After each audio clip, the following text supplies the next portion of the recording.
안녕하십니까. 방금 소개받은 인숙입니다. 이렇게 만나 뵙게 돼서 대단히 반갑고요. 근데 불행하게도 아니면 다행스럽게도 저의 강의를 들어보신 분들이 되게 많으실 것 같아요. 그럼에도 불구하고 열심히 이제 자치분권대학 노원 캠퍼스의 기본 과정의 마지막 5강이기 때문에 열심히 잘 들어주시면 도움이 되지 않을까 싶습니다. 그래서 저에게 부여받은 한 1시간 반 내지는 80분 동안 저도 힘을 기울여서 강의를 하도록 하겠습니다. 제가 시작하기 전에 조금 죄송하다는 말씀을 올려야 될 것은 제 목 상태가 조금 좋지 않아요. 그래서 조금 배려해 주시면 좋겠다는 그런 부탁 말씀을 드립니다. 자, 주민자치 이해 활성화 방안인데 이 구청 홈페이지에서 이미 이 부분에 대한 그림을 보면서 참 노원스럽다라는 그런 생각을 할 수 있었어요. 무슨 얘기냐면 이 오면서 보니까 양쪽에 너무 아름다운 단풍들이 늦가을의 정취를 더해주는 것 같아서 참 아름다운 노원이구나 하는 그런 생각을 하게 되었습니다. 그래서 여기서 지금 제가 가져온 것도 보면 저렇게 원래는 훨씬 더 아름다워요. 그런데 이제 조금 PPT 색깔이 저런데 뭐냐면 자 노원의 가을은 다 같이 한번 읽어보겠습니다. 그 다음 시작. 맞습니다. 그래서 이 꽃으로 변하고 있는 그러한 단풍들을 보면서 가을의 정취를 만끽하셨으면 좋겠다는 그런 바람 드리고요. 자, 여기서 노원구 소개입니다. 전체 54만 6천 명이에요. 그래서 인구가 50만 넘는 그러한 곳이 서울시에 상당히 많이 있습니다. 노원도 알게 모르게 인구가 이렇게 늘어났다. 그리고 자 행정동이 19개고요. 그리고 어르신 인구 비율이 약 14%로 서울시 평균 정도라고 생각하시면 됩니다. 자, 이제 본격적으로 들어가는데요. 전체적으로 이제 첫 번째 왜 주민자치인가? 사실 많은 학자들은 최근 들어서 주민자치 시대가 도래해 있다라고 이야기를 하곤 합니다. 그런데 그래서 왜 주민자치인가? 현재 지금 문재인 정부는 작년 5월 9일 날 선거를 통해서 10일부터 인수위원회 없이 시작을 했는데요. 5년 동안 집권하면서 표방하고 있는 그러한 슬로건이 여기에 보시는 것처럼 자 국민 주권 시대입니다. 그런데 그 전에 각 대통령 임기 5년마다 이렇듯 이제 그 슬로건이 있었는데요. 국민 주권 시대는 우리가 저렇게 강조를 하지 않아도 이미 익히 알고 있는 부분이에요. 왜냐하면 다 아시는 것처럼 이 부분에 그렇습니다. 자, 헌법 1조 2항에 뭐라고 나와 있냐면 대한민국의 주권은 다 같이 누구에게 있고 국민에게 있고 모든 권력은 누구로부터 나온다? 국민으로부터 나온다라고 하는 분명한 주권 재민 이제 국민 주권이 헌법 1조 2항에 명시되어 있어요. 그럼에도 불구하고 지금 현 정부는 국민 주권 시대라고 하는 그러한 슬로건을 표방하고 있는 것을 보면 어쩌면 그동안 국민들의 위치가 주권자로서의 역할을 제대로 못하지 않았는가 하는 그런 생각이 듭니다. 자, 그럼 앞으로 다시 가서요. 여기서 지금 5월 10일 날 작년도 시작이 된 지금 문재인 정부는 100대의 공약을 내걸면서 거기서 굉장히 중요한 한 대목을 거기에 이제 언급을 하지요. 자, 뭐라고 얘기를 했냐면 이제 국민이 여기서 국민 주권 시대라고 하는 것은 국민이 실질적인 주권자이고 그 다음에 국민 개개인이 권력의 생성과 과정에 참여하는 다시 말하면 요 지금은 세 가지입니다. 직접 민주주의와 그 다음에 주민 참여와 그 다음에 주민 자치라고 하는 아주 평소에 우리는 참 많이 듣고 있어요. 그런데 대통령 입으로 주민자치를 언급을 할 정도의 그런 분위기로 출범한 작년도의 현 정부는 이 자치와 분권이라고 하는 이 화두를 초기부터 이 국민들에게 제시를 하지요. 그래서 자치분권 그렇게 해서 어찌됐든 간에 여기에 자치분권 노원 캠퍼스의 기본 과정이 또 심화 과정도 있습니다. 그래서 작년도에 전국의 20몇 군데의 지자체에서 자치분권 대학이 개최가 되었고요. 올해도 그보다 더 많은 지자체에서 자치분권 대학이 정말 이렇게 뜨겁게 개최되면서 국민들의 자치분권 의식을 함양하고 있는 것으로 알고 있습니다. 자, 그러면 여기서 보시죠. 작년 10월 26일이었었는데요. 저쪽에 여수에서 전국 주민자치 박람회가 열렸던 그런 날이었습니다. 그래서 지방자치 박람회도 함께 열렸었는데요. 그 자리에 대통령이 오셔가지고 자, 뭘 천명하셨냐면 개헌을 하겠다. 헌법을 바꾸겠다. 예. 이미 앞에 4강에서 많은 교수님들이 강조를 하셨을 거예요. 헌법을 바꾸는 데 있어 가장 중요한 것은 이제 여기에 이제 요 바로 나오죠. 자, 지방 분권이다. 지방 분권이 안 되는 것은 아닌데 지금까지는 별로 그렇듯 내실 있는 지방 분권이 되지를 못했던 거 다 알고 계실 거라고 봐요. 왜냐하면 요 메인 밑에 사실 우리가 분권이 제대로 되려면 그러니까 권한이 밑으로 내려가려면 가장 중요한 게 권한을 밑으로 내려줘야 되는데 그 중에서 제일 중요한 건 저는 이 재정 분권이라고 생각합니다. 그러니까 돈을 밑으로 내려줘야 살림을 지방에서 제대로 할 수 있을 텐데 지금은 우리 다 아시는 것처럼 국가가 전체 재정의 80%를 좌지우지하고 있고 지금도 뉴스를 딱 보면 뭐 지방 얘기들은 별로 없어요. 모든 뉴스의 초점이 어디냐면 중앙정부예요. 바꿔 말씀드리면 중앙 집권이에요. 대통령 중심의 정부 중심의 중앙 집권적인 현상이 아주 두드러져 있는 게 우리 대한민국 오늘의 현실입니다. 그런데 대통령 스스로 임기 5년 동안 이 지방 분권을 위하여 특히 재정 분권 여기 나오죠. 자, 지방 여기 보면 자치입법, 자치행정, 자치재정, 자치조직까지 그래서 4가지 지방자치권을 헌법화하겠다라고 하는 어마어마한 말씀을 하셨던 게 작년 10월, 9월이 딱 1년 전입니다. 그래서 우리 국민들은 엄청 많은 기대를 했었고 아하 드디어 대통령이 임기 내에 8대2의 국세와 지방세 비율을 7대3으로 임기 말에는 6대4 정도로 이렇게 이것을 갖다가 바꾸겠다라고 했는데 최근 들어서 이제 우리나라 30년 만에 처음으로 이 지방자치법을 개정하겠다라고 전면 개정하겠다고 하는데 그 중에 나온 부분이 자 지금 국세와 지방세 비율을 8대2에서 몇 대 몇으로 하겠다라고 거기에 명시되어 있죠? 7대3으로. 에이, 공부를 너무 열심히 하셨다. 아주 훌륭하시. 다 A플 받으셔야 될 것 같은데. 네. 이제 이러한 변화가 물론 6대4까지 가지 못해서 우리는 많이 아쉽긴 하지만 일단은 7대3으로라도 자 지금 국세와 지방세 비율을 이렇게 자 낮춰주겠다라고 하는 그 부분을 보면서 상당히 조금은 고무적이다 이렇게 말씀을 드릴 수 있을 것 같아요. 그래서 이 부분이라고 하는 것은 아까도 말씀드렸던 것처럼 자 여기 국민 주권주의를 분명히 표방하면서도 지금 우리 대한민국은 모든 권한이 자 법률을 제정하는 데 있어서 누구만이 할 수 있다라고 지금까지 생각을 했어요. 다 같이 국회 입법권만. 근데 지방자치법의 개정 내용에 보면 이제는 조세가 아니죠. 자, 조례를 누구도 제정할 수 있도록 한다 다 같이.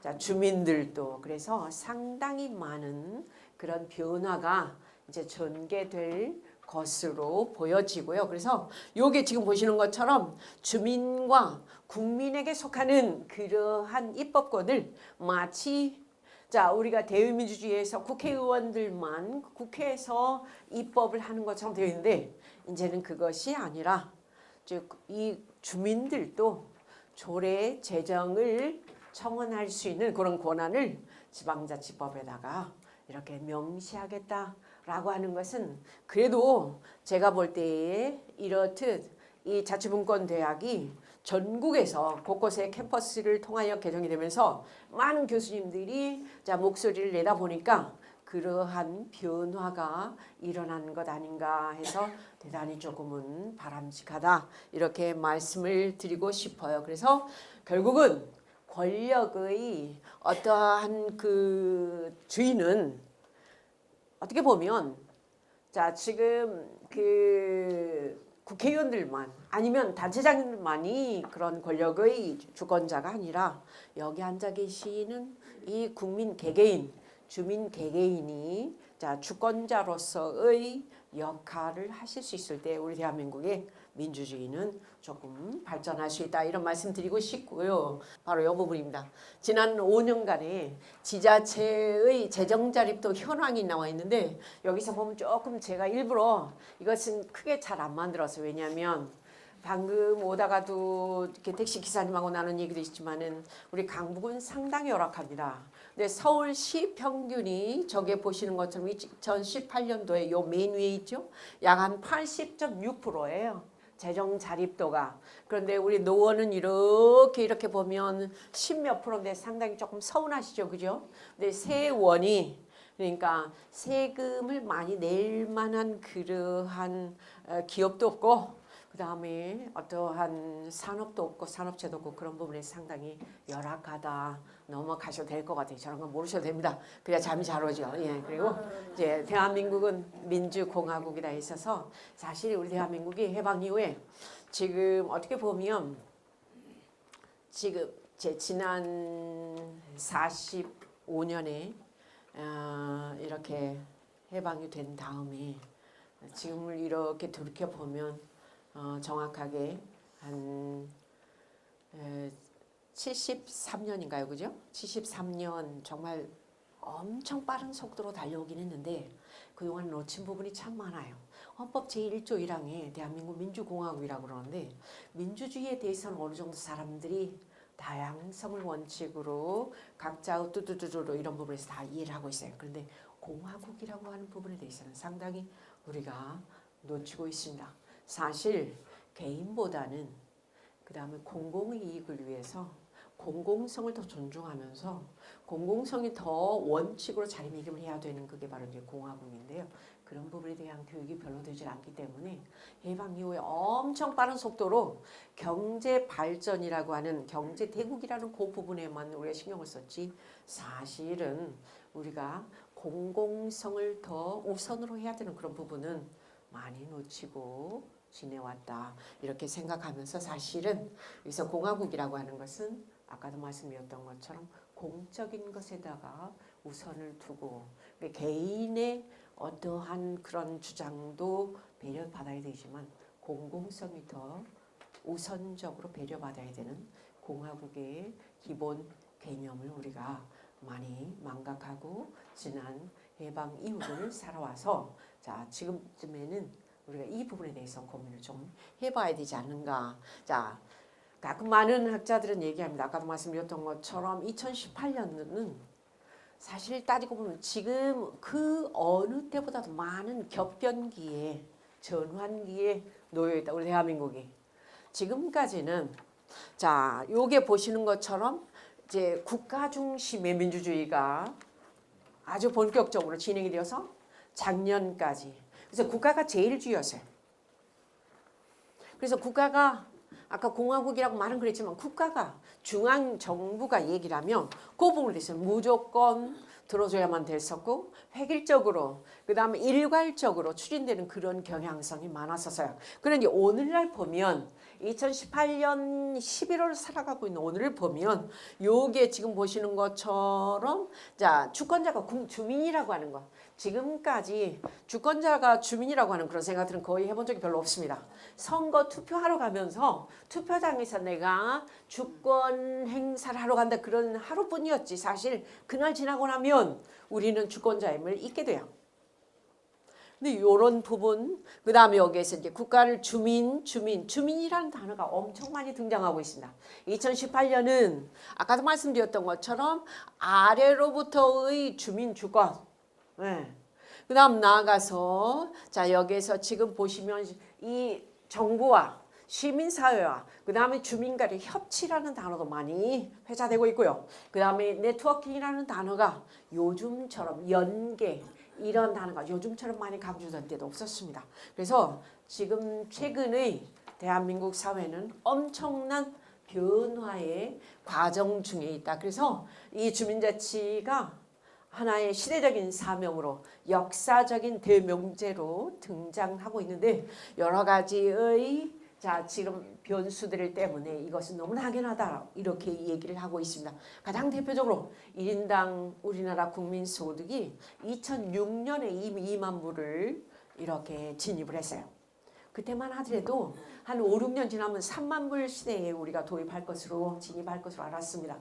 그런데 지금 보시는 것처럼 진짜 11년이 지난 오늘날에도 3만 불의 이 국민소득은 굉장히 어려워요.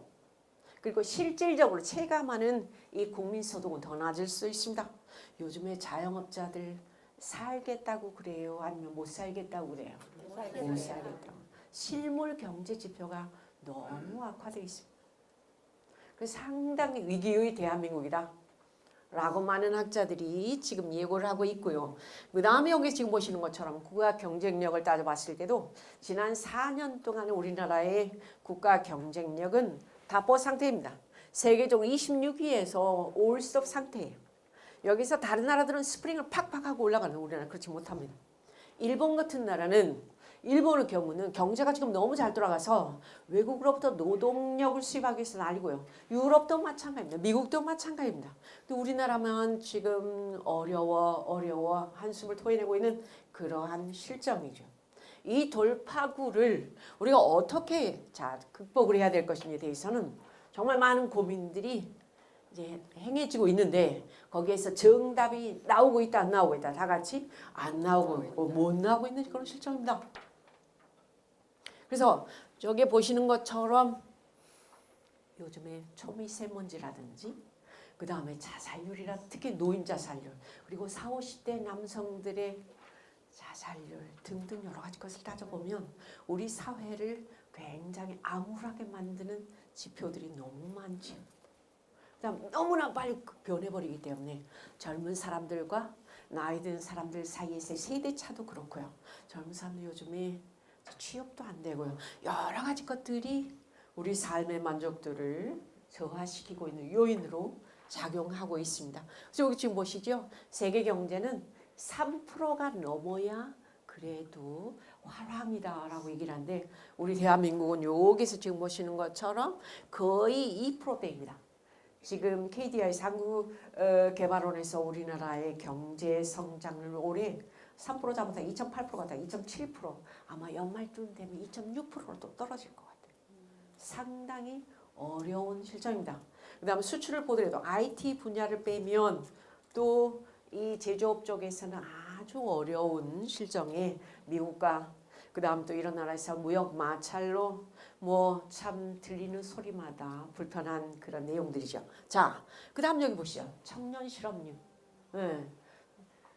전에는 제가 강의를 학교에서 하고 있을 때 2학기 되면 7, 8명이 취업이 됐다고 와서 저한테 시약점만 달라고 그래요. 근데 요즘은 그런 애들 찾아보기 힘들어요. 인턴도 어려워요. 네. 너무 안타까운 현실입니다. 그래서 청년 실업률이 아주 지금 우리 사회에 안 좋은 그런 지표로서 등장한 지가 벌써 거의 한 7, 8년은 된 것 같고요. 자, 이러한 여러 가지 안 좋은 소식들을 우리가 자 어떻게 하면 이 사회에서 돌파구를 마련해 가면서 조금씩 이렇게 개선해 나갈 수 있을 것인가. 저는 여기서 지금 보십니다. 가계비 자 1,500조인데 우리나라 올해 예산안이 지금 국회에서 심사 중인데 약 몇 조입니까? 470 몇 조죠. 약 480조니까 3년 정도의 예산안이 우리 가계비수로 1,500조예요. 근데도 지금 계속 더 올라가고 있잖아. 그래서 이런 시한폭탄적인 그런 요소들을 생각하면서 이런 것을 사실은 자 지금 우리가 이렇게 극복할 수 있는 유일한 방법은 저는 어디에서 정답을 찾아야 된다고 생각을 하냐면 저는 어쩌면 이 주민자치에서 찾아야 되지 않을까 저는 싶어요. 자 저기 보십니다. 현대사회의 문제 근원은 어쩌다 보니까 우리 대한민국은 지난 우리 그 해방 이후에 1970년 80년대까지만 해도 이웃이 있었잖아요. 동네 마을이 있었잖아요. 네. 우리 노원에서도 옛날에 보면 정말 이웃이 있었고 마을이 있었고요. 오히려 가난했지만 오히려 빈곤했지만 이렇게 정이 있었고 그랬어요. 그런데 갈수록 보면 그런 정이라든지 그 다음에 이웃에 대한 배려라든지 이런 부분은 상당히 우리가 놓치고 있죠. 네. 참 많이 안타까워요. 그래서 자 저기에 보시면 정말 누구든 요즘은 무한 경쟁 시대로 그러니까 누구든지 그냥 자기만 잘 살면 된다는 그런 식으로 사고를 고쳐가고 있는 오늘 보면서 이게 아니지 않는가에 대한 사실 따져보면 우리 국민들이 굉장히 부지런하잖아요. 그죠? 부지런하기 때문에 해방 이후 이렇게 짧은 기간 동안 오늘의 눈부신 성장을 이룩할 수 있었는데 특히 우리 여기 앉아 계시는 우리 선생님들도 동남아 갔다 오면 갑자기 애국자가 되는 그런 경우들 많잖아요. 그죠? 우리 한국에 있을 때는 한국이 싫다 뭐 어쩌다 이렇게 막 입이 뚝뚝 나오고 그다음에 짜증나면 어쩌다 못 살겠다 그러는데 일단 저기만 나갔다 오시면 아유 그래도 한국이 제일 좋아. 마음 놓고 다니실 수 있고 마음 놓고 드실 수 있고 그렇죠? 예.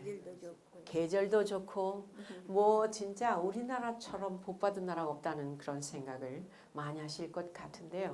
자 그런 까닭에 아까도 말씀드렸던 것처럼 우리가 이제 놓쳐버린 그런 부분들을 여기에서 자 이제는 무엇으로 극복을 해야 되냐 저는 아까 말씀드렸던 것처럼 주민자치로서 해야 되는데 자 여기서 지금 보십니다.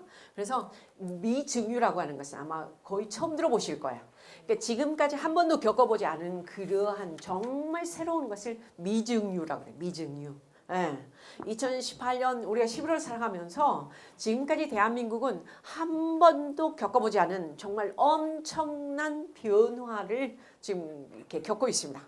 그래서 내외, 국내외적으로 뿐만 아니라 자 지금 이 그 집안이라든지 우리 국민들의 사고라든지 그 다음에 무슨 뭐 외교 국방 안보 모든 면에서 요즘은 정말이지 아주 많은 변화가 함께 동시다발적으로 일어나고 있는 그런 격변기를 거치면서 아까도 말씀드렸던 것처럼 우리 대한민국이 여기서 잃은 것들이 참 많아요. 그런데 여기에서 이제 미래 사회는 어떻게 보면 조금 더 많은 문제들이 더 많이 발생하죠. 요즘 보시면 이제 그 인터넷이나 아니면 매스컴을 통해서 보도되는 그러한 묻지마 범죄 같은 끔찍하잖아요. 그죠?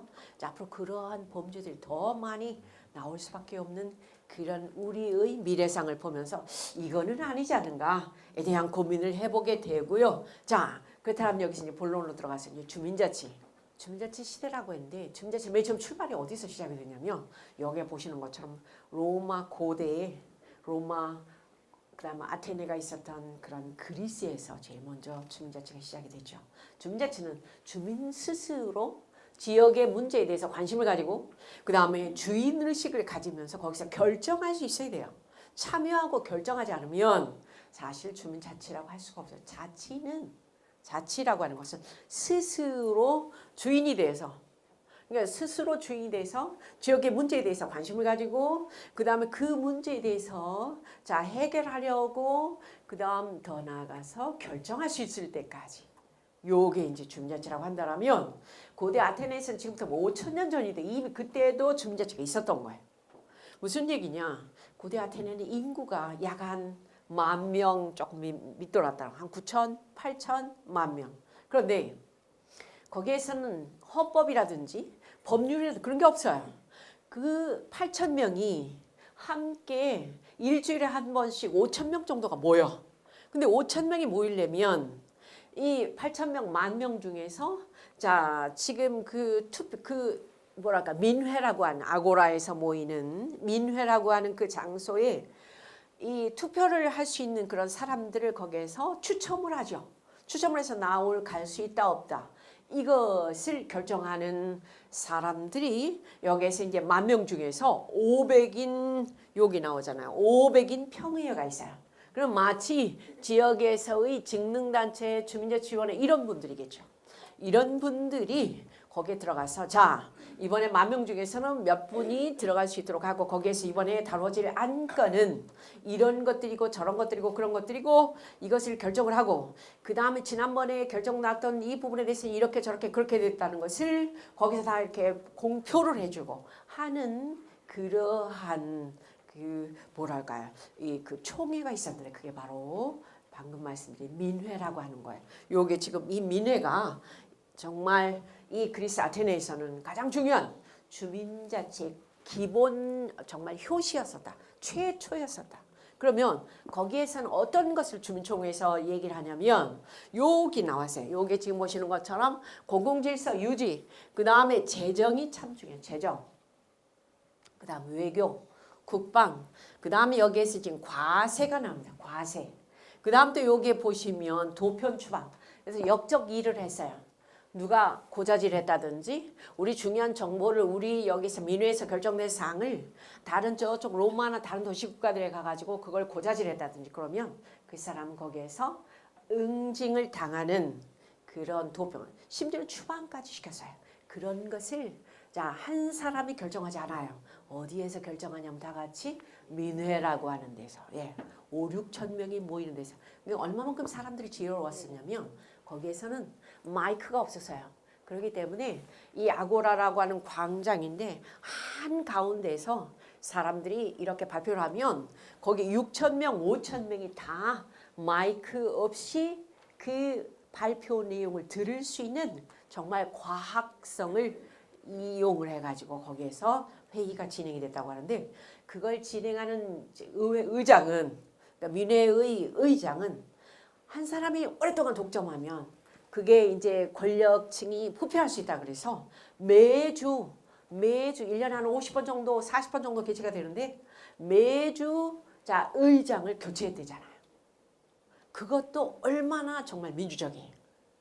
그래서 결정권, 의결권을 주고 권한을 주고 하는 주민자치의 시초인 아테네의 민회를 보면서 정말 대단했다라고. 자, 우리도 만약 지역에서 우리가 주인이 되어서 주민총회를 하면서 우리가 지역의 세금을 결정을 하고 그 다음에 안건에 대해서 이걸 자 우리 스스로 직접 민주주의 형식으로서 그걸 투표를 해서 결정을 하려면 주민들이 관심을 가질까요? 안 가질까요? 갖겠죠. 가질 수밖에 없을 거예요. 이게 이제 주민자치의 가장 시작이다 이렇게 말씀드릴 수 있을 것 같은데 지금까지 우리 대한민국을 이렇게 살펴보면 사실 지방자치는 상당히 어느 정도 이렇게 정말 정착이 되고 있습니다. 뿐만 아니라 지방자치, 지방분권에 대해서는 사람들이 많이들 관심을 가져요. 그런데 이 주민자치에 대해서는 관심 갖는 사람들 별로 없습니다. 불행합니다. 그리고 행정학을 공부하시는 분들조차도 이 지방자치에 대해서는 다들 그 다음에 뭐 광역과 그 다음 중앙정부와 그 다음 기초와 읍면동과의 어떤 사무와 그 다음에 재정과 인력과 예산 이런 것은 다들 관심 그게 바로 이제 행정학에서 배우는 가장 중요한 이 부분들이거든요. 그런데 더 중요하다고 할 수 있는 이 주민자치에 대해서는 별로 들어본 적도 없고 전공하신 교수님들도 별로 안 계시고 하는 오늘의 실정을 보면서 상당히 아쉽다 이렇게 말씀드릴 수 있겠고요. 여기 나온 것처럼 오늘날 주민자치 개념에 대해서도 학자들이 정확하게 이게 주민자치다라고 개념 정의를 하지를 못하고 있는 오늘의 현실입니다. 그만큼 주민자치라고 하는 분야는 행정학에서는 엄청난 그런 소수그룹만이 알고 있고 관심을 갖는 그런 분야다 생각하시면 틀림이 없을 것 같아요. 그 정도로 우리나라의 주민자치 민도가 수위가 낮다 이렇게 말씀을 드려도 될 것 같은데 반면 여기 중요한 부분이 나오잖아요. 자, 저쪽에 서구의 민주주의가 발달한 나라들의 경우 스위스라든지 독일이라든지 영국이라든지 이런 나라들은 사실은 그들이 오늘날 잘 살고 있는 이유는 산업 발달이 그렇게 잘 되어서 그렇게 잘 살고 있는 게 아니라 사실은 제가 볼 때는 주민 자치가 지역에서 자 주인이 누구냐면 그 사람들은 다 같이 누구라 그럴까요? 주민이죠. 그렇죠. 주민이죠. 근데 우리는 물어봐봐요. 주민들한테 여기 오신 이 수강생들이 아니라 지금 대학 수강생들이 아니라 밖에 나가서 제가 여쭤보면 지역의 주인은 누구라고 생각하십니까? 국회의원, 그 다음에 동장님, 그 다음에 구청장님, 그러니까 단체장님들을 아니면 이렇게 선거에 의해서 투표에 의해서 뽑힌 사람들을 거기서는 사람들이 많이 주인이라고 생각하지. 나 스스로를 주인이라고 생각하는 사람들이 별로 있다 없다? 없죠. 이게 오늘의 현실이에요. 그래서 서구의 이 잘 사는 나라들이 그렇게 잘 살게 된 것은 산업이 발달해서 잘 살게 됐다라고 저는 생각하지 않아요. 무엇이 자 지금 제대로 발전했기 때문이냐면 다 같이 주민자치가 사실 그러잖아요. 단체장님들은 그 다음에 국회의원들은 일단 임기가 끝나면 어떻게 돼버려요? 다 같이 그냥 여기서 끝나는 거예요. 근데 지역의 주인은 궁극은 누구냐면 다 같이 우리 각자 자신이거든요. 주인 노릇을 지금까지 우리가 잘했다 못했다? 못했다. 솔직히 그 부분에 대해서는 우리가 여기 오신 수강생들은 그래도 다들 주인이기 때문에 여기 오셨다고 보고 그렇지 않은 더 다수의 사람들은 주인인지 손님인지 아니면 주민인지 그냥 주민등록만 돼 있으면 주민이라고 생각을 하는데 그런 사람들의 자 민도를 보면서 많이 좀 안타깝다 이렇게 말씀을 드려도 될 것 같아요. 바로 이 부분이죠. 사실 자치에는 지방자치와 그 다음에 여기에 보면은 주민자치가 있어요. 그런데 이 지방자치를 흔히 이제 여기서 단체자치라 그러죠. 단체자치. 그러면 단체자치는 저 중앙정부에서 광역으로 그 다음에 기초로 읍면도로 수직적으로 자 분권 그 다음 재정 예산 사무 이런 것이 위임이 되고 의탁이 되고 이런 것 관계라면 아까 말씀드렸던 여기서 주민자치라고는 수평적인 각 단체들 간에 아니면 각 주민들 간에 네트워킹하고 어떻게 우리가 주인으로 잘 살아야 되는지 어떤 관점을 가져야 되는지 어떻게 참여해야 되는지 가장 중요한 이런 부분에 대해서 관심을 갖도록 그러니까 주인이 될 수 있도록 주민들을 자 의식화시키고 그 다음에 참여할 수 있도록 해야 되는 그런 절차와 과정들이 지금 지난 해방 이후 역사적인 과정을 이렇게 살펴보면 별로 있었다 없었다? 없었다. 지역에서 봉사활동을 하고 계시는 단체장님들이나 단체 회원들은 어느 정도 관심이 있다고 봐요. 그런데 더 다수의 사람들은 주민자치 관심 없습니다. 그냥 지역에서 주민등록만 되어 있지. 그게 주민 아니에요? 그런데 그건 사실 주민등록만 되어 있는 사람들, 참여하지 않는 사람들은 지역에서 진정한 주민이라고 할 수가 저는 없다. 주인으로서의 의식을 전환하지 않고 참여하려고 하지 않으면 저는 그 사람들은 조금 주민이 아닐 수 있다. 저는 그렇게 생각합니다. 그 부분에 대한 어떤 강조가 많이 있어야 되는데 이제 그게 없어서 많이 안타깝죠. 그래서 오늘날은 아까도 말씀드렸던 요 주민자치가 우리 생활 현장에서 굉장히 강조되고 있다. 네. 그래서 우리가 요즘은 생활자치라는 그런 단어도 있긴 있지만 그래서 이런 단어들이 이제 혼재되어 사용되고 있고요. 그래서 주민자치센터가 탄생하게 된 것은 이제 다 아시는 것처럼 99년에 김대중 대통령이 읍면동 기능을 그때 전환하려고 했었을 때에 원래는 읍면동을 일본처럼 없애버리려고 했었는데 이제 그게 잘 되질 않았었죠. 그래서 그때 또 컴퓨터가 막 들어오면서 전산화가 되면서 이 주민자치센터에 그 전에는 그러니까 99년 전에만 하더라도 우리가 동주민센터에 가면 전부 다 뭘 작업을 했었냐면 우리가 민원인으로 갔을 때 수작업으로 했었기 때문에 주민등록 등본을 데려간다거나 그 다음 출생신고나 그 다음에 뭐 이런 거 하러 갔을 때 보통 평균 걸린 시간이 한 3시간 걸렸었다라면 이제 전산화를 하면서 보통 한 15분 정도면 두루룩 거기서 복사만 해서 주니까 그래서 읍면동 기능 전환을 하면서 좀 불행하게도 읍면동이 그대로 존치되고 그 다음에 그때 있었던 공무원들의 숫자를 한 절반으로 뚝 잘라서 전부 다 이제 시군구로 이렇게 보내죠. 그래서 지금 그때는 한 30명의 공무원들이 있었다라면 지금 한 15명 정도로 이렇게 줄어들었습니다. 요즘 차동의 결과 또 한 20명이 이렇게 올라간대. 어찌됐든 읍면동 기능 전환에 따라서 자 2층이 비니까 주민센터 2층이 비니까 거기에다가 마련된 게 오늘날 다 같이 모시다 시작 주민자치센터고 이게 나중에 2007년도에 이제 서울은 자치회관으로 바뀌면서 이 자치회관 운영에 대한 심의 의결을 위해서 만들어진 단체가 누구냐면 다 같이 시작 주민자치위원회고 그래서 주민자치위원회는 지금 역사가 정확하게 19년 내년이면 성년이 된다 이렇게 아시면 될 것 같아요. 그래서 이 19년이 된 주민자치위원회는 사실 첫 출발부터 잘못 만들어졌어요. 주민자치위원회는 아까 잠시 말씀드렸던 것처럼 권한을 주지 않으면 권한이 없으면 사실은 힘이 생기질 않거든요. 근데 주민자치위원회는 맨 처음에 만들어질 당시에 그냥 딱 한 가지만 있어요. 주민자치위원회는 자치회관의 설치 및 운영에 대한 무엇만 주었습니까? 심의하고 의결하고. 예. 그래서 원래 회의 하실 때에 항상 보면 회의 자료가 있습니다. 심의하십니다. 그 다음에 위원장님이 땅땅땅 하시는 게 바로 의결하시는 겁니다. 근데 거기에 소요되는 시간도 대부분이 한 달에 한 번씩 몇 분 하십니까? 한 30분. 그죠? 그래서 동장님이 자 구청의 협조사항, 지시사항, 전달사항 하신 다음에 예, 그 다음에 이제 동장님 일어서시면 그 다음에 위원장님 들어오셔가지고 또 해서 뭐 지난번에 이랬었고 저랬었고 그랬었고 그 다음에 이번에 자 자치회관의 프로그램이 이거고 저거고 그거고 그 다음에 전입금이 얼마고 그 다음에 강사가 얼마고 그 다음에 이런 그래서 자 하시다 보면 딱 30분이면 돼버려요. 이게 우리의 현실입니다. 권한을 주질 않았어요. 뭔가. 그 다음에 혜택도 준 적이 없고요. 하다 보니 그냥 내 돈 내서 그 다음 내 시간 소요하면서 봉사활동 하시는 그런 주민자치위원회. 네.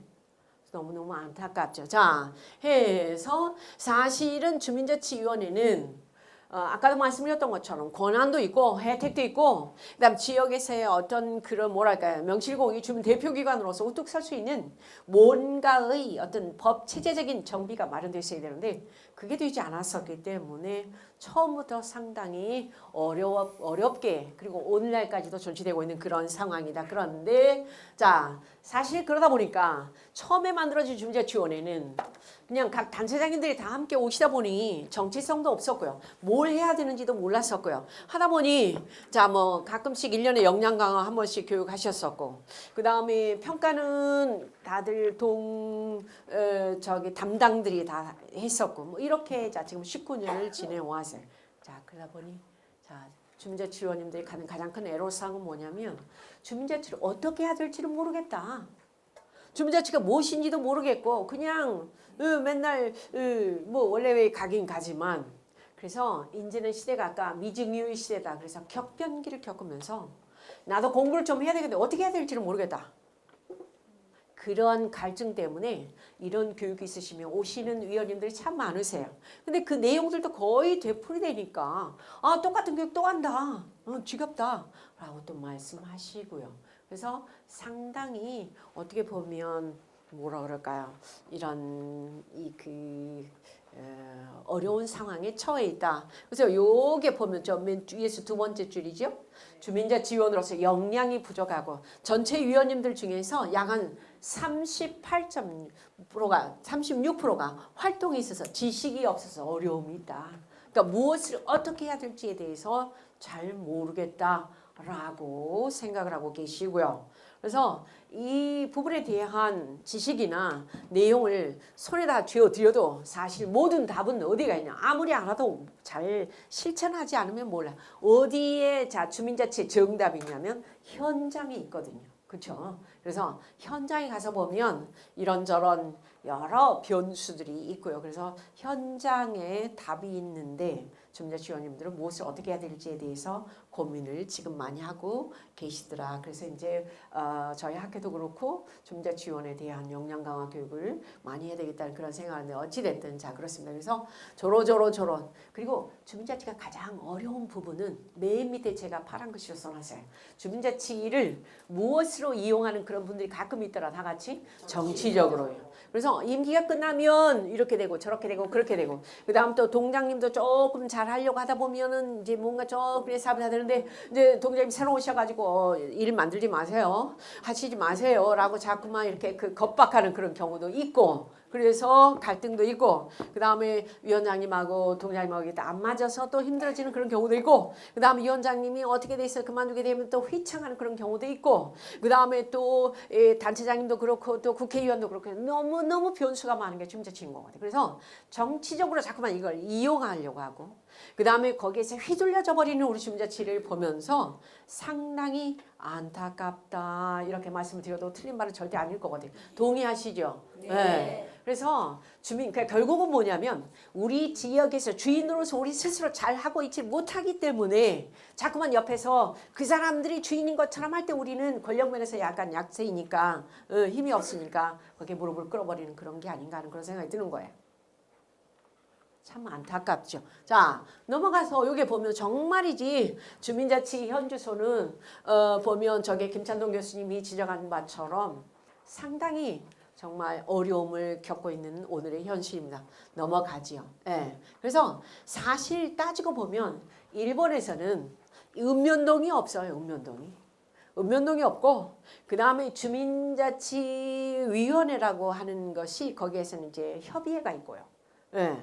그래서 우리랑은 조금 우리는 관이 읍면동이 있기 때문에 상당히 조금 우리가 주인 행세를 안 해도 되고 못 해도 되는 그런 식으로 해방 이후 오늘날까지 지내왔는데 사실 일본의 경우는 읍면동을 아예 없애버리고 그 다음에 주민 대표들이 지역에서 주인으로서 제대로 할 수 있도록 하는 그런 시스템을 만들어줬는데 우리는 그동안 사실 관이 읍면동이 정말 우리에게 많은 도움을 주는 많은 그런 역할을 해왔었던 거는 사실이에요. 첫째, 우리가 안전하게 우리가 마음 편히 살 수 있도록 해준 것은 사실은 공무원들 읍면동에서 역할을 제대로 해줬기 때문에 눈이 오나 비가 오나 재해가 발생하나 그 다음에 뭐 사건이 발생하나 읍면동이 항상 있었기 때문에 자 지금까지 우리의 지팡이 노릇을 자 읍면동이 해줬는데 사실 그러다 보니까 우리 국민들은 자 전부 다 지역에서 주인으로서의 역할 주민자치에 대해서는 전혀 관심을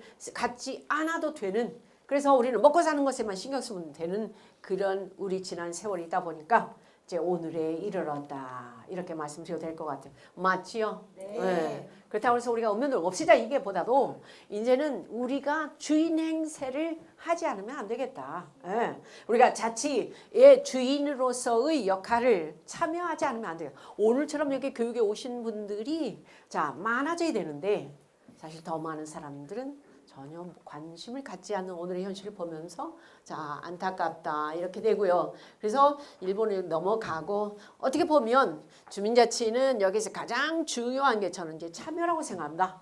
참여가 있지 않으면 그러니까 자 우리 마을이 우리 동네가 우리 지역이 어떻게 무슨 일을 얼마나 이 부분에 대해서 관심을 갖지 않으면 사실 자치 주인공이 될 수가 없는 거거든요.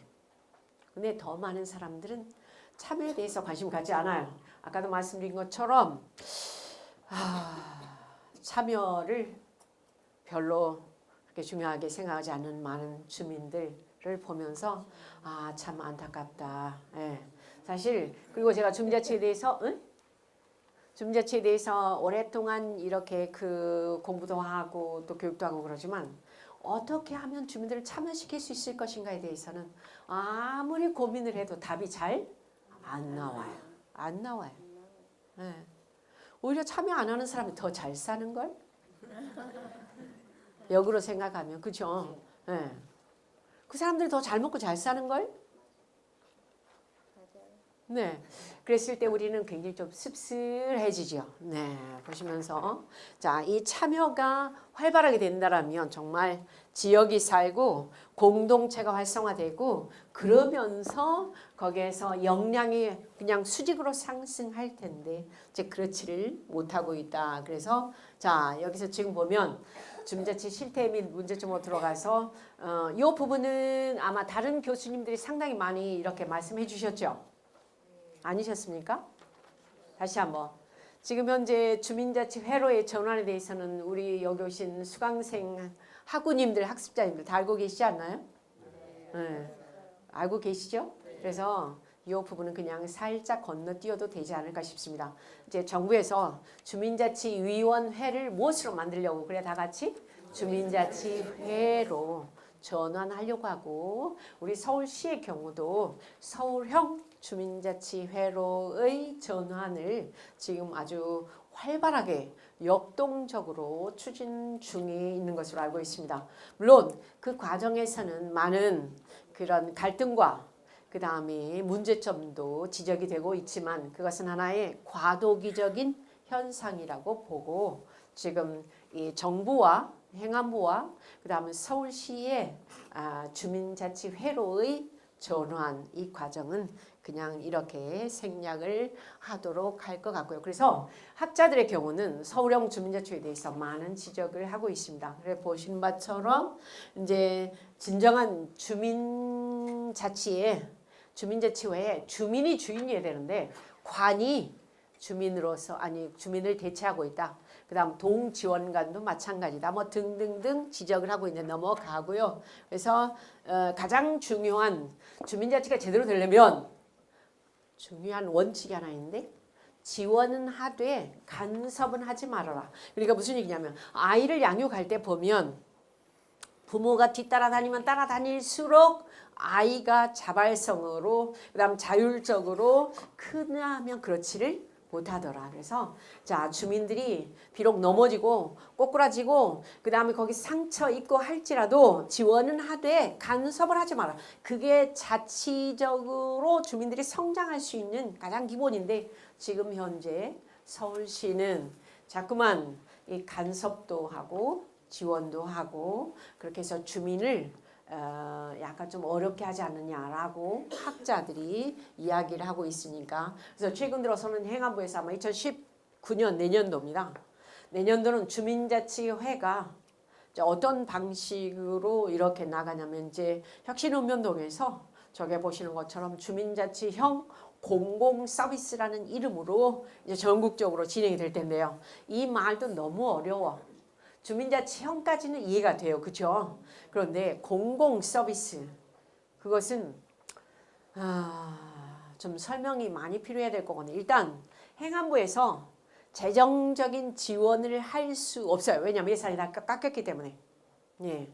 그래서 그러다 보니까 각 지자체별로 요게 지금 보시는 것처럼 자 여기서 복지 전담팀을 구성을 하고 그 다음에 보건복지 서비스의 인력을 확충을 하고 그 다음에 여기서 주민자치회를 법제화하고 표준조례안을 만들어서 그 다음에 여기에서 보면 읍면동장 역할을 강화하고 그러니까 자치보다는 읍면동장님 역할을 강화하고 그 다음에 여기에서 특화마을을 그래서 우수 사례를 많이 만들어내라 라고 행안부에서는 이렇게 지침을 내렸습니다. 이게 바로 주민자치형 공공서비스인데요. 사실 어떻게 보면 주민자치는 주민들이 스스로 알아서 스스로가 제일 중요하다고 생각을 해요. 근데 그것을 관에서 자꾸만 이렇게 핸들링하는 그러니까 관에서 자꾸만 위에서 정책으로 만들려고 하는 근데 만약에 그러다가 여기 한번 보세요. 만약에 그러다가 행안부 장관이 바뀌어봐.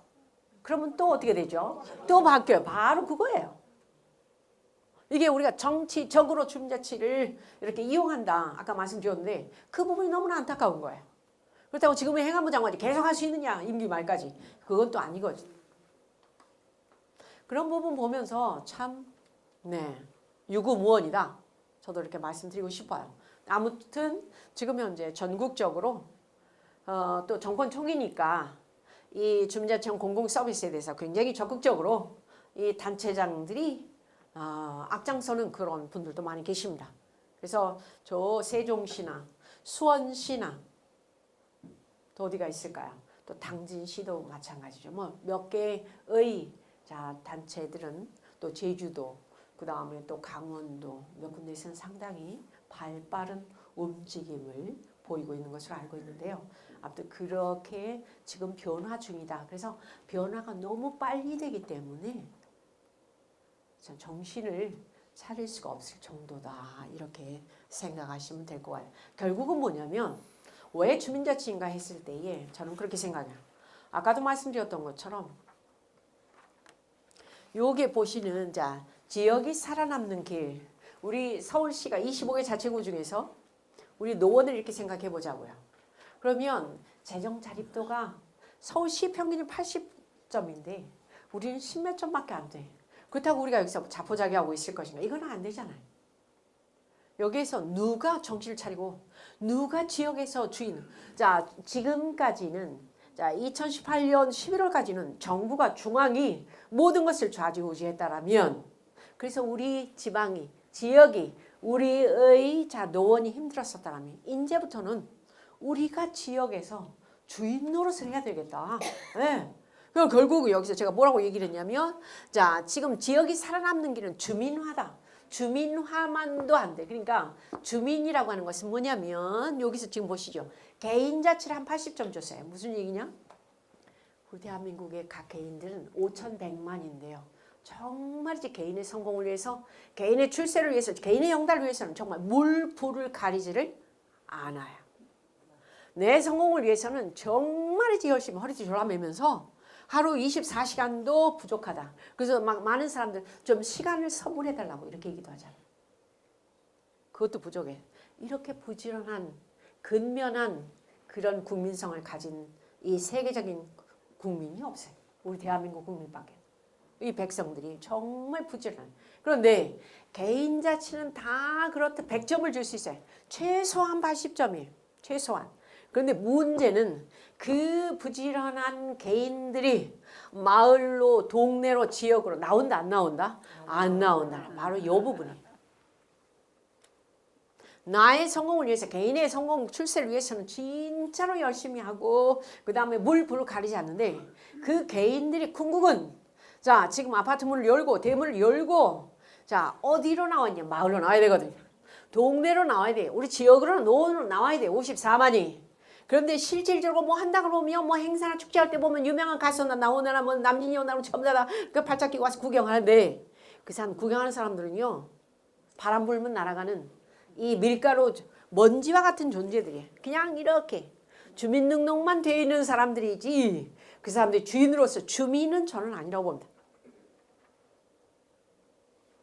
그 사람들이 어디로 나와야 되냐면 지역으로 나와야 되겠죠. 우리 동네로, 마을로. 그래서 이웃과 말을 섞고 그 다음 동네에 대해서 관심을 가지고 지역에 대해서 관심을 가지고 아이고 이러세요 저러세요 그러세요 하는데 아까도 말씀드렸던 것처럼 그 사람들은 지역에 대해서 동네에 대해서 전혀 관심을 두지를 않아요. 그 사람들이 더 잘 먹고 잘 산다니까. 문제는. 그래서 이것을 이 개인자치에 올인하는 그 사람들을 어떻게 하면 지역으로 주민으로 끌어낼 수 있을까? 예. 이게 이제 첫 번째고 그 다음 주민으로 끌어내야 되자. 그래서 안녕하세요. 제일 먼저 인사해야 되거든요. 근데 언젠가부터 우리나라 사람들이 인사 별로 좋아해 싫어요? 근데 얼굴도 보면 이렇게 굳어져 있어요. 제가 개인적인 말씀을 잠시 들어보면 왜? 제가 지난 4월, 5월 달에 히말라야를 갔다 왔어요. 히말라야는 네팔이거든요. 근데 거기에 보면 네팔의 일인당 국민소득이 한 200불, 300불밖에 되질 않은 거. 절대 빈곤 국가예요. 그냥 안 씻어서 그냥 이렇고 저렇고 그런 사람들인데 그리고 살아가는 일상도 봐도 진짜 110kg를 여기 머리다 쥐고 이렇게 하루에 15,000원 벌고 그런 사람들인데 그것도 일이 없어가지고 막 눈이 퀭한 모습으로 이 외국인들 보면 일 좀 달라고. 우리 옛날에 70년대 80년대 서울역에서 왜 지게꾼들 기억나시죠? 안 살아보셔서 모르실 것 같아요. 그 사람들 이렇게 버스가 내리면 누구든지 지민이 나오면 그래서 그런 모습으로 다. 그런데 그 사람들 보면 정말 정말이지 다 행복하더라고. 웃어. 웃는데 그 네팔 사람들의 웃음이 그렇게 행복해 보일 수가 없어요. 우리나라 사람들 언제부터 웃음을 잃어버려서 너무 다 바빠. 다 뭐 전쟁돼 가는 것처럼 다들 그냥 오늘의 일과 때문에 머릿속에 두루루루루루루루. 네. 그걸 보면서 아까 말씀드렸던 어떻게 하면 개인이 아까 말씀드린 것처럼 주민으로 나올 수 있어야 되는데 주민으로 나오려면 첫 번째 제일 중요한 게 이웃에 대해서 자기 오픈을 하면서 인사를 해야 되거든요. 안녕하세요. 이 안녕하세요가 잘 안 돼. 동의하시죠? 장미화가 다시 나와야 될 것 같아요. 그래서 참 이 굳어진 우리의 표정들, 우리의 일상들, 그걸 보면서 자 어떻게 하면 여기서 자 지금 주민이 조금 더 지역에 대해서 관심을 가지고 그랬을 때에 그게 자칫 출발이고 그 다음에 자 지금 그렇게 됐을 때 지역의 공동체가 살아날 수 있을 것 같고 근데 거기에 대해서 전혀 그러니까 아까 말씀드렸던 건 맨 앞에 자 지금 대한민국이 산재해 있는 많은 문제점들을 해결할 수 있는 유일한 방법은 아무리 정책으로 제도로 위에서 이렇게 자 지금 탑다운 방식으로 밑으로 내려준다고 저는 해결 방법이 있다고 생각하지 않아요. 어쩌면 우리 지역이 살아남는 길은 우리 지역의 주민들이 똘똘 뭉쳐서 무엇으로 변하는 거냐면 주인으로서. 그랬을 때 거기서 무슨 자치가 된다고 다 같이? 주민자치가. 네.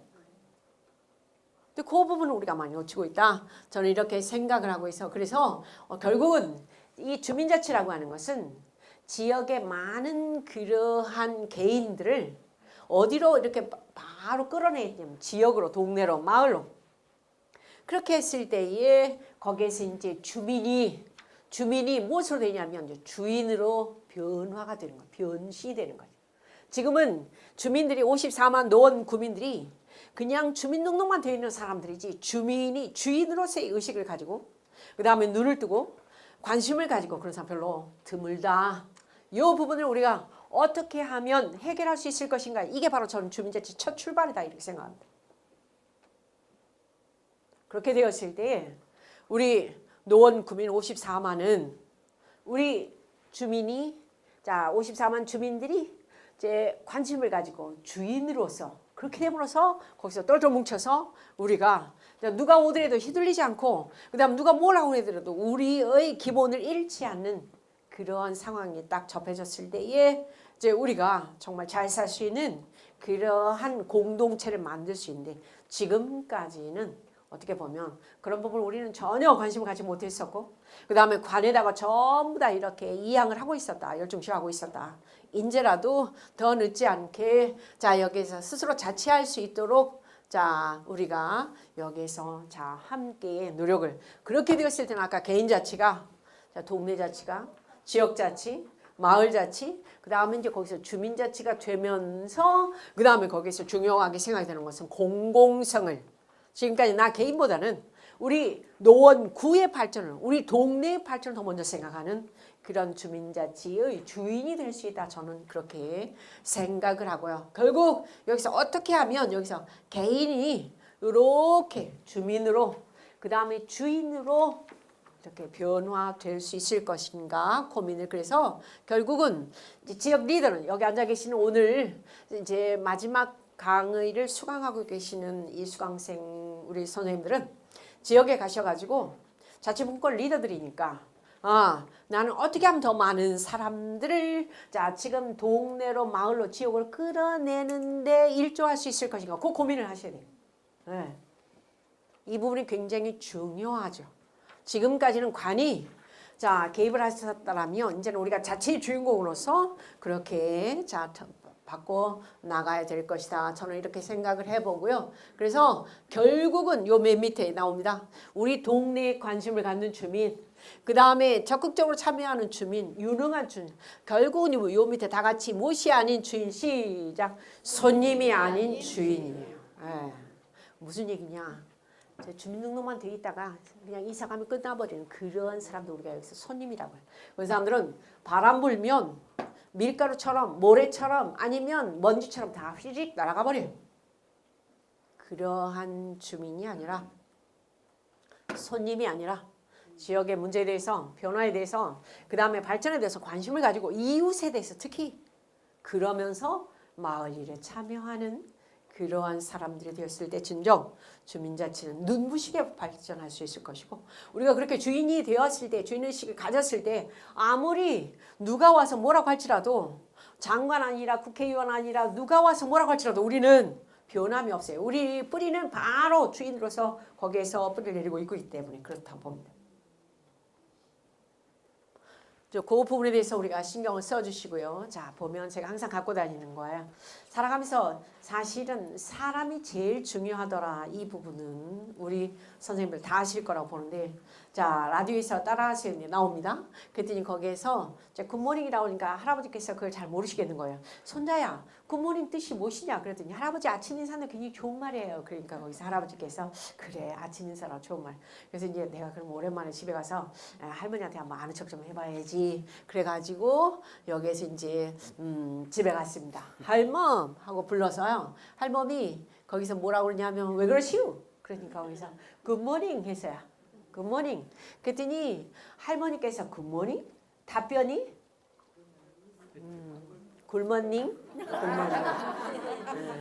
할머니는 반만 생각해서 근데 거기서 뭐라고 그랬습니까? 시래기 굿모닝 했더니 국이 뭐냐. 근데 중요한 거는요. 우리가 살아가면서 항상 모든 사람들은 내가 아는 범주 내에서 항상 생각을 하게 돼. 누가 뭐라고 설명을 해도 내 식으로 이해를 하고 내 식으로 받아들이고 그 다음 저기에서 굿모닝 했더니 거기에서 우리는 보통 이제 굴모닝 안 굴모닝 그럴 텐데 시래기국이 50년을 사신 분들도 저렇듯 소통에서는 문제가 생길 수 있더라. 동의하시죠? 네. 넘어가서 자 결국은 이제 거의 마지막 부분으로 이렇게 왔는데요. 아까 말씀드렸던 것처럼 이제 주민자치 활성화 방안이란 결국은 주민이 주인이다. 네. 그래서 자 먼저 중요한 것은 이제 지역에 있는 주민들이 지역에 대해서 관심을 갖는 거. 그 다음에 그렇게 됐을 때 주민화가 되고 주민이 다시 무엇으로 되어야 되냐면 주인으로 되었을 때에 결국 그 지역의 주민자치는 눈부시게 발전할 것이며 그 다음에 주인으로서 자리매김을 제대로 했을 때에 아무리 외부에서 압력이 오고 그 다음에 터치가 되어도 흔들리지 않고 지역의 주인 행세를 잘 할 수 있을 것이다. 그래서 저기에 보면 이제 아까 말씀드렸던 주민총회라는 것을 하면서 그러니까 저쪽에 아테네 민회를 제가 아까 말씀드렸었는데요. 그래서 주민총회를 하면서 지역에서의 주민들이 결정할 수 있는 권한이 있어야 되거든요. 네. 그래서 저기에서 보면 요 맨 밑에 제가 뭐라고 나왔냐면 권력은 뭐 할수록 투명해진다? 쪼갤수록 투명. 밑으로 내려줄수록 권력은 투명해져요. 그러니까 대통령 혼자서 모든 권력을 다 쥐고 있을 때 우리 얼마나 힘들었던가 지난 우리 그 몇 년 동안 봤었어요. 네. 그래서 이것을 밑으로 내려줄수록 쪼갤수록 밑으로 위임해 줄수록 권력은 편안해지죠. 그 다음 우리가 뉴스나 그 다음에 이렇게 그 뭐랄까 대중매체를 통해서 접했을 때 그런 소식들이 어떤 스트레스를 안 받아요. 그 다음은 정치 혐오주의가 없어요. 가장 대표적으로 자 지금 주민총회를 우리 지금 이미 우리 노원도 주민자치회를 마을계획을 하고 있는데 공릉일동이나 하계일동인가요? 네, 하계일동 공릉일동에서 하시고 계시겠지만 이 주민총회를 하시다 보면 지역의 의견들이 주민들에 의해서 다 결집이 되죠. 그러면서 주민총회가 되는데 잠시만요. 우리 서울시의 주민총회도 원래 어디에서 벤치마킹을 해가지고 하냐면 바로 여기 스위스의 자 지금 주민총회 원조 글라로스라는 데 있어요. 그래서 박 시장님도 다.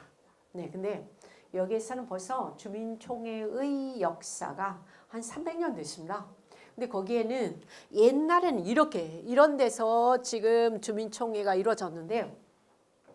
거기에서 주민들은 매월 이게 이제 300년 계속 매년 5월 첫 번째 주 일요일만 되면 이제 16살 이상은 그러니까 스위스 정부에서는 18세 이상의 선거권을 줘요. 그런데 글라루스에서 여기서 지금 이 구예요. 구. 인구가 3만 저게 보시는 한 8천 명 정도 되는데 거기에서는 자 선거권이 16세예요. 그럼 엄마가 아이들의 손을 잡고 만 16살 된 애들을 이렇게 이제 그 주민총회 장소로 나오죠. 이 장소가 여기인데요. 이렇게. 그래서 여기서 지금 주민총회가 열리고 있어요. 그러면 거기에서 이제 뭘 어떻게 하냐면 이렇게 찬성은 예를 들어서 초록, 그다음 반대는 빨간. 그래서 사람 숫자를 셀 수가 없으니까 저기는 우리나라 전자투표기가 있고 그렇지 않아요. 그다음 몇천 명이 모이기 때문에 그게 잘 되질 않아. 그래서 맨 집행부가 주민총회 집행부에서 눈대중으로 대충 이렇게 숫자를 세고 있어요. 어디가 더 많을 것이다. 사람들이 그 사람들이 어디냐면 요 사람들이 서가지고 자 어디가 더 많을 것이다. 근데 비가 와도 눈이 와도 5월에 자 첫 번째 주 일요일 날 글라루스의 칸톤에서는 주민총회가 열린 어떤 것들이 열리냐 여기에서 제일 중요한 거 여기 보세요. 2016년대 과세를 결정해. 우리 주민세는 우리 서울시에서 일괄 1집당 한 집당 가구당 6,000원씩 해서 전부 다 고지하잖아요. 근데 여기서 그러잖아요. 우리가 노원구의 구세를 우리가 결정한다 그러면 사람들이 관심 가질까요 안 가질까요? 다 같이 같죠. 예. 작년에 7,000원인데 작년에 12,000원인데 올해 자 11,000원으로 가냐 뭐 물론 그 액수가 크지 않으니까 중요하지 않다라고 생각할 수 있지만 우리의 결정권이 우리에게 있다라면 얼마나 그게 중요해. 자 바로 글라루스의 주에서 자 과세를 결정을 하고요. 그 다음에 여기에 보면 자 여기 뭐 세법 변화, 빈민구제 관한 법률 변화, 그 다음 권한 처리, 그 다음 방과 후 교실 확대를 할 건가 말 건가 주민들이 전부 다 결정을 해. 우리는 전부 다 교육부 산하에 뚜루루루루 하는데 이 사람들이 주인이기 때문에 다 결정을 하고요. 그 다음에 여기 잘못 교육내 통행을 허가할 것인가 막 이런 것도 다 거기서 결정을 해. 그 다음은 또 한 가지 재밌는 게 있었는데 뭐냐면 여기서 지금 보시죠. 자 지금 공공장소에서 여기서 지금 이게 지금 글라루스 칸톤에서 주민총회가 실시되는 그런 장소예요. 평소엔 저렇게 비어 있어요. 근데 5월 달만 되면 그렇게 하고 그 다음 이게 바로 부르카예요. 근데 자 지금 이슬람 교도들은 이 그 수니파와 시어파가 있는데 거기에서 시어파는 바로 이제 강경파들이에요. 여성에게 모든 얼굴도 다 저렇게 감추도록 합니다. 얼굴 내놓으면 안 되죠. 그래서 저렇게 입고 다니는데 여권 사진도 저렇게 찍어야 돼. 무섭죠.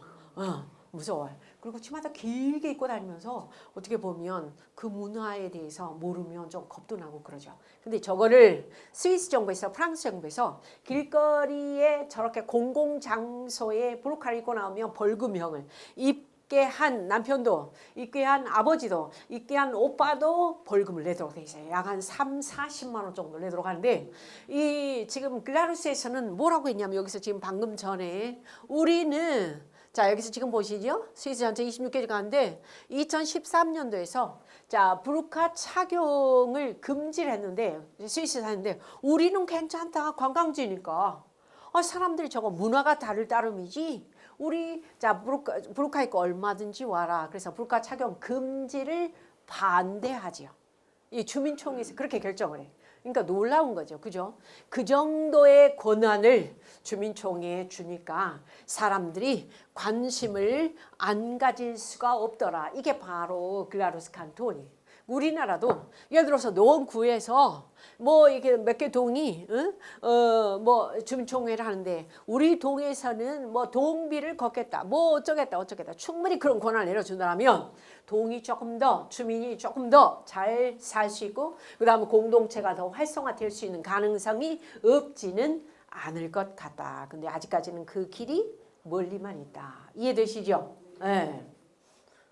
자, 그래서 이제 저런 경우도 그렇고요. 그래서 스위스 인구 800만 중에 자, 지금 무슬림이 약 35만 명 정도인데 저렇듯 강경파인 시어파 여성들이 입고 있는 부르카 착용에 대해서 지금은 프랑스에서는 그다음에 스위스에서도 공식적인 그런 장소에서 저렇게 입고 있으면 벌금을 물게 되는데 그런 것을 아까 글라루스에서는 우리는 괜찮다. 그 문화의 따름이지. 그 뭐 그렇게 두렵냐라고서 하는 거 그런 걸 봤을 때에 참 결국 주민자치를 활성화시킨다는 것은 결국은 뭐냐. 아까도 말씀드렸던 것처럼 마을이 곧 국가일 수 있고 지역이 곧 국가일 수 있고 그렇기 때문에 우리가 주민으로서 이제는 지금까지 활동을 해왔었다면 이제는 주민에서 한 단계 더 나아가가지고 주인으로서의 자 활동을 제대로 했을 때 우리가 자 정권으로부터 내지는 외부로부터 흔들림이 없지 않을까 하는 그런 생각을 해보고 자 여기 나옵니다. 자 다 같이 보시면 요게 자 선진국이기 때문에 주민자치를 한 게 아니라 저쪽에 스위스라든지 그 다음에 독일이라든지 그 다음에 영국이나 저쪽에 프랑스 같은 나라들은 선진국이기 때문에 주민자치를 한 게 아니라 무엇을 통해서 선진국이 되었다. 다 같이 주민자치를 통해서 첫째 휘둘리지 않거든요. 첫째, 우리는 아까 주민자치가 자꾸만 정치적으로 이용이 되고 악이용되고 그런 경우들을 우리가 많이 봤었었는데 이제는 그렇다고 우리가 뭐 각 정권들을 제가 폄훼할 생각은 없고요. 그래서 이제는 그렇지 않아야 되겠다. 그래서 맨 밑에 역시 직접민주주의는 다 같이 무엇이 정답이다? 참여와 자치. 그래서 오늘 여기서 지금 이 마지막 이 강좌에 오신 수강생 여러분들은 정말 훌륭하신 분들이고요. 그래서 이러한 참여를 통해서 내가 성장하게 되고 내가 더 지역에 대해서 관심을 갖게 되는 건 가장 바람직한 현실이다. 이렇게 말씀드리고 싶고 그래서 이렇게 보면 이제 아까 말씀드렸던 이 3만 불 시대 진입도 그다음 대한민국이 안고 있는 여러 가지의 많은 문제들도 우리가 해결할 수 있는 정답은 어쩌면 위에서부터 정책으로 제도로서 뭐 헌법을 개정하고 그런 것도 있지만 사실은 지역의 주민들이 자 무엇에 대해서 눈을 뜨는 거 다 같이 주인의 눈을 뜨는 거 주민자치를 발전시키는 것이 지역이 잘 사는 우리가 지금의 문제들을 자 해결할 수 있는 가장 소중한 하나의 방법일 수 있다. 저는 이렇게 말씀드리고요. 그 다음에서 이제 마지막입니다. 자 보시는 것처럼 이게 뭡니까? 오뚜기예요. 오뚜기. 잘 보셨어요. 오뚜기는 특징이 있습니다.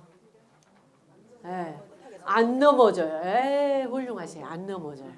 안 넘어지는 이유가 있습니다. 뭡니까? 그렇죠. 아유 근데 다들 우등생들이네.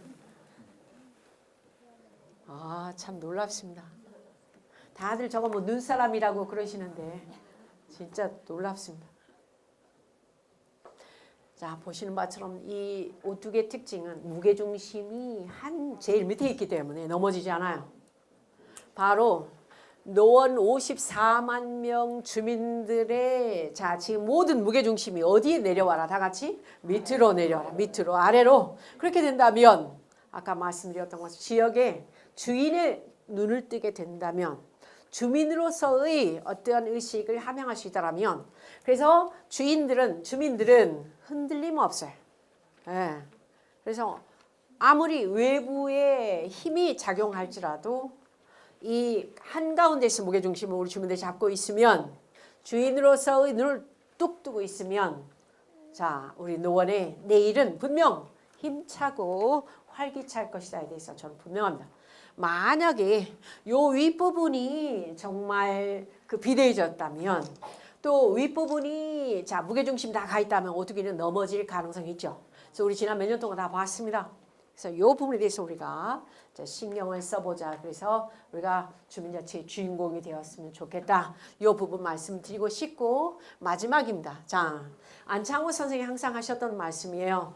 손님들에게 자 주인인가 아니면 이 시대를 사랑하는 주인인지 아니면 손님인지 자 이 바람과 햇빛과 공기는 노원에 오는 많은 사람들을 기억을 못합니다. 근데 다 누구만은 기억을 하냐면 햇빛과 공기와 바람은 여기에 살고 계시는 주인들은 기억을 해요. 자 저기 보십니다. 대접하려는 자는 주인이요. 그 다음에 자리를 내주는 자는 주인입니다.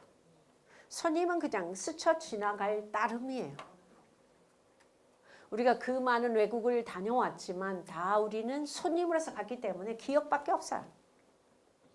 자 여기에 보시는 것처럼 주인은 자리를 탐하지도 않고요. 여기서 주인만 기억하고요. 그래서 오늘 오신 수강생 여러분들은 우리 노원의 주인으로서 주민자치의 주인공이 되셔서 아마 앞으로 지역 발전에 아주 중요한 자리매김을 하실 수 있지 않을까 그렇게 생각해 보면서 시간이 되어서 저 마치도록 하겠네요. 열심히 아주 한 분도 안 주무시고 잘 들어주신 우리 노원 캠퍼스의 학우님들께 뜨거운 감사의 마음을 전하면서 네, 이상 마치겠습니다.